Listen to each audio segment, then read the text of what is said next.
Hey everyone, today I'm going to show you how to connect monday.com to n8n. So let's get started with this quick tutorial. First, open your web browser and head over to monday.com, then log in with your credentials. Once you're logged in and on your main dashboard, look towards the upper right corner of the screen where you'll see your profile icon. Click on it, and from the drop-down menu that appears, select Administration. This will take you to the admin area where you can manage various settings and integrations for your monday.com account.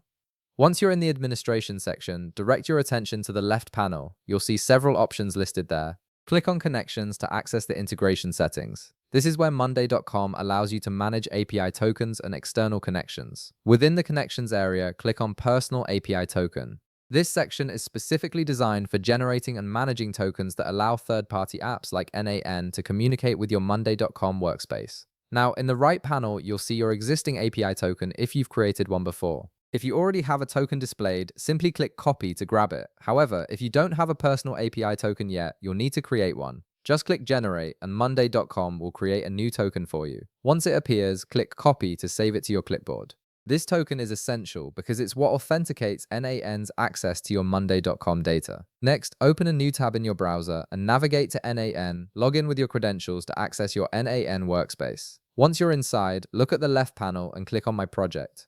This takes you to your main project area where you can manage workflows and credentials. From there, navigate to the top menu and click on Credentials. This is where n8n stores all your API keys and authentication details for various services. Now, click on Add First Credentials to start adding a new connection. A text field or search bar will appear. Type monday.com into this field to filter the available credential types. From the search results, click on monday.com API, then click Continue. This opens the credential configuration screen where you'll enter the token you copied earlier. In the token text field below, paste the API token you copied from monday.com. This links your monday.com account to n8n and allows the two platforms to communicate securely. Once you've pasted the token, look towards the upper right corner and click Save. This finalizes the connection and stores your credentials in n8n. And that's it, you've successfully connected monday.com to n8n, and you can now start building automated workflows between the two platforms. If this video helped you out, be sure to leave a like, subscribe, and I'll see you in the next one.